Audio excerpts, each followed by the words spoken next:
So, good evening, good morning. Boy, doesn't look like Israel. No, actually in the lounge in Salt Lake City. I'll be in fancy five towns for Shabbos. I was in Idaho this week, and not so easy to get to Idaho from Eretz Israel. It's actually very hard to leave Idaho. Actually, you can't really just go straight to New York. You think New York just is the center of the world, but not really. Idaho, you cannot go to New York directly, so you have to stop over somewhere. And I'm in Salt Lake City for another hour or so. So, get to hear Parshas Shelach again, if I end up going to shul. To hear about Levium not doing well, I'd rather skip that. It's a little bit close to home. Rather not listen to some bad news about the Levium. Let's move on. Let's talk about something else. So get to hear Shelach again. It's a really interesting thought that I heard a week ago. Didn't get to say it out loud, so here we are, second time around for Shelach. So the question is, what's really worse? Is Avodah Zarah worse than Lashon Hara? So you can really, it's a good talk for the Shabbos table. What sin was worse? What was the punishment? In some midrashim, Egel was worse because the punishment, they lose this high status, these two crowns that they get at Har Sinai, they lose it. Maybe they were supposed to live forever. They were totally pure at Har Sinai. They're all healed. So maybe Egel was worse, but from the Pshat level, it looks like Lashon Hara was worse. The Chet Meraglim was worse than the Egel, because a few thousand people die and Chet Egel, and they move on. They get the Luchos again, and they're marching on. By the Meraglim, they don't really move on. They actually have a really big issue. First of all, they're stuck in the Midbar 39 more years. A. B. More people are going to die now than at the Egel. A few thousand people died at the Egel. Hundreds of thousands now will be dying in the Midbar. And the people won't go to Om Haba. The Gemara says the people who sinned died in the Midbar and the Meraglim, no chelik in Om Haba.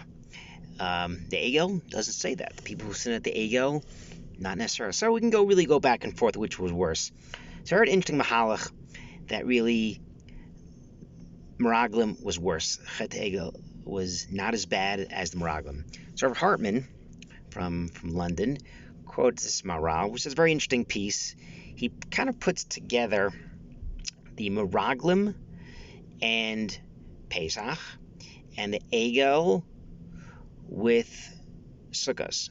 So what's going on? Let's first look at Pesach. So Pesach night, Jewish people, we know that Hashem could take us out of any situation.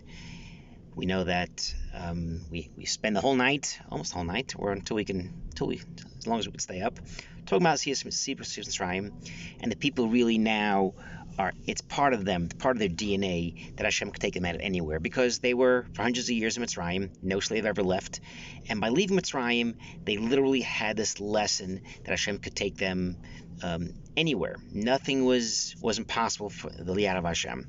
When the people sin at the Meraglim, this was literally counter to that, because people that know Pesach, people that live through Pesach, the experience of going through Pesach and celebrating Pesach in the Midbar, again, second time, the fact that they now sinned at the Meraglim was a huge deal.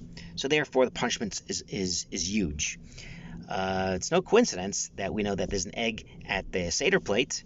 So it's always cute. Why is an egg at the Seder plate? So one of the reasons is that's not of Tisha B'Av. Okay, cute. Let's move on to the real food.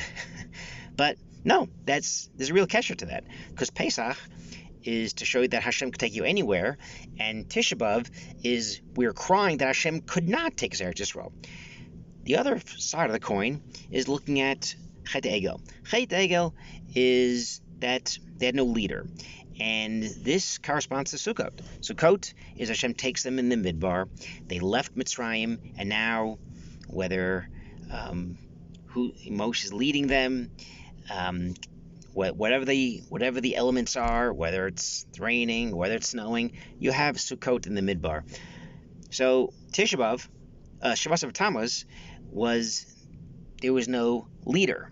And the lesson they didn't experience yet, because Shiras of Tammuz was actually a few months before Sukkot. So the Jewish people never get to celebrate Sukkot in the Midbar before Chet Egel. So therefore, the lesson that Hashem could lead them anywhere was internalized. So if this Rav Hartman, who quotes the Maral, says this is the reason why, on the surface, Lashon Hara isn't as bad as Avodah Zarah, but the fact that the Jewish people really should have known better because they went through a Pesach and they went through the experience of what Hashem took them out of Mitzrayim, the miracles, that there's nothing that's beyond Hashem, and they get to celebrate this in the Midbar.